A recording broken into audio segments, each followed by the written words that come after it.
Salut à tous les amis, j'espère que vous allez bien. Aujourd'hui on se retrouve pour parler de l'actualité du MMA comme tous les jours. Je suis Clément Marcoux, propriétaire du FMC Performance Center, coach de MMA depuis environ 15 ans et préparateur physique formé à l'INSEP. Du coup c'est Dana White qui est dans la tourmente, je ne sais pas si vous avez vu, hein. Aujourd'hui ça fait la une de tous les médias. Alors qu'est-ce qui s'est passé? Apparemment avec sa compagne, il aurait eu une altercation lors d'une fête, hein, et ça a été filmé. Et du coup, dans la vidéo, en fait, on le voit, il prend une gifle du coup par une femme, hein, et derrière, il y répond en lui mettant une gifle. Donc moi, j'ai vu que cette partie, mais apparemment, il y a d'autres angles, mais moi, j'ai vu que ça. Et donc, du coup, aujourd'hui, un peu tout le monde l'attaque, il y a des ligues et tout, commence à se créer. Voilà. Alors, je pense que si ça n'aurait pas été lui, il y a de fortes probabilités que ça ne prenne pas une telle ampleur, on est bien d'accord. Ensuite, il est président de l'UFC, donc ça arrange président de la plus grosse organisation mondiale de MMA. Donc du coup, le fait qu'il lève la main sur une femme, c'était inexcusable, hein, il le dit lui-même. Hein. Il a fait un mea culpa, il a dit que c'était inadmissible de lever la main sur une femme, hein, quel qu'il soit. Et, mais là, bon, voilà, il dit qu'ils étaient apparemment alcoolisés, que voilà, ils étaient dans un contexte un peu particulier, que voilà, il s'est senti agressé, qu'en gros, il a riposté, mais bon, voilà, il dit que c'est pas une excuse, que personne ne devrait toucher une femme, on est tous d'accord avec ça. Mais voilà, là, ça prend des proportions, je sais pas exactement ce qui va se passer pour lui. Mais c'est vrai que voilà, c'est assez compliqué, c'est assez complexe. J'ai vu ça hier soir.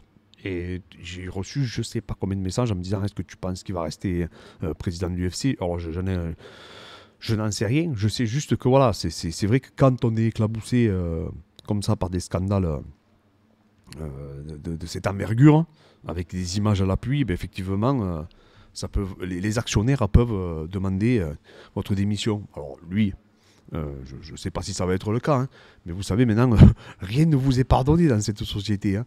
La moindre phrase, la moindre action de votre part, quand vous êtes un personnage public, est détaillée, ça passe dans tous les médias. Enfin bref, vous pouvez vraiment, vraiment vous retrouver en très très grande difficulté. Et on l'a vu d'ailleurs avec des hommes politiques où on pensait qu'ils allaient arriver sur la ligne d'arrivée. Malheureusement, après derrière pour eux, ça s'est retourné totalement contre eux.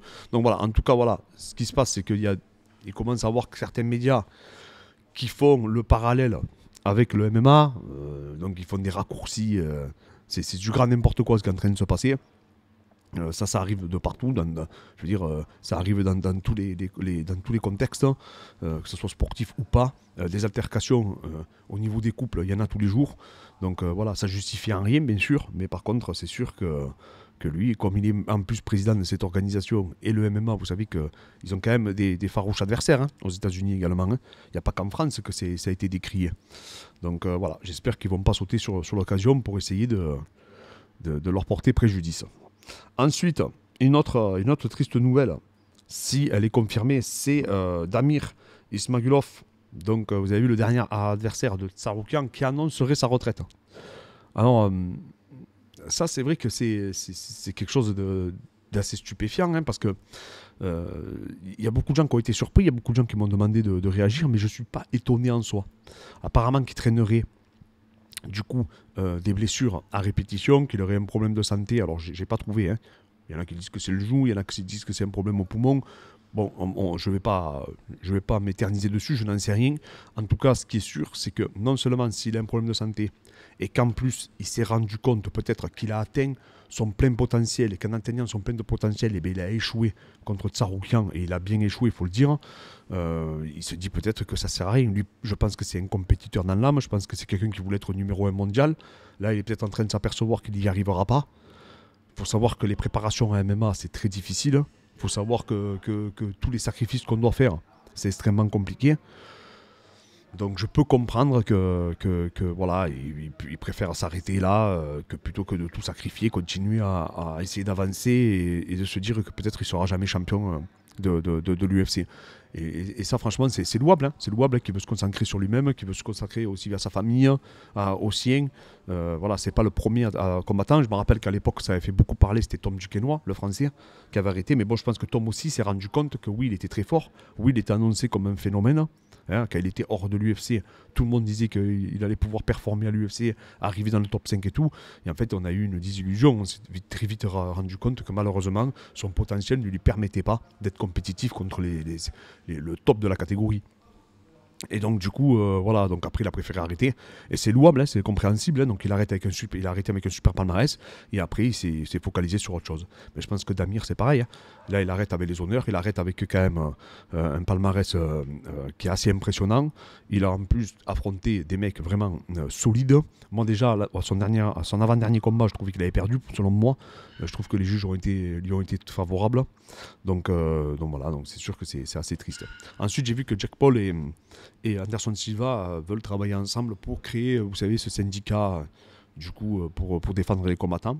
Alors je ne sais pas où c'est que ça va amener, je ne sais pas le projet qu'il y a derrière, je ne sais pas s'ils se sont entourés de professionnels, je suppose que oui.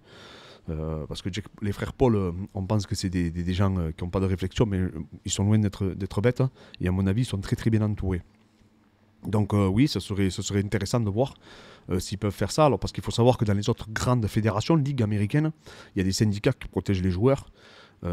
Et donc du coup, voilà, ils ont un pouvoir de négociation avec la ligue et avec les clubs qui est beaucoup plus important. Bon, après, c'est un sport collectif, c'est autre chose. Hein. C'est sûr que quand c'est un sport individuel, c'est beaucoup plus compliqué à mettre tout le monde d'accord et avoir quelqu'un qui représente... déjà trouver un représentant, c'est assez complexe. Mais donc voilà, c'est intéressant que ces personnes se focalisent sur ça et essayent du coup de faire avancer les choses de ce côté-là.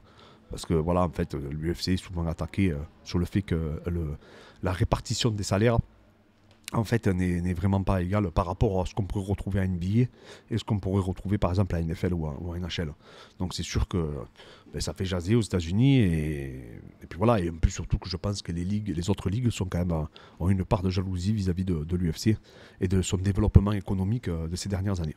Donc voilà les amis, c'était l'actu du MMA d'aujourd'hui. Je vous souhaite à tous une bonne journée et je vous dis à très vite.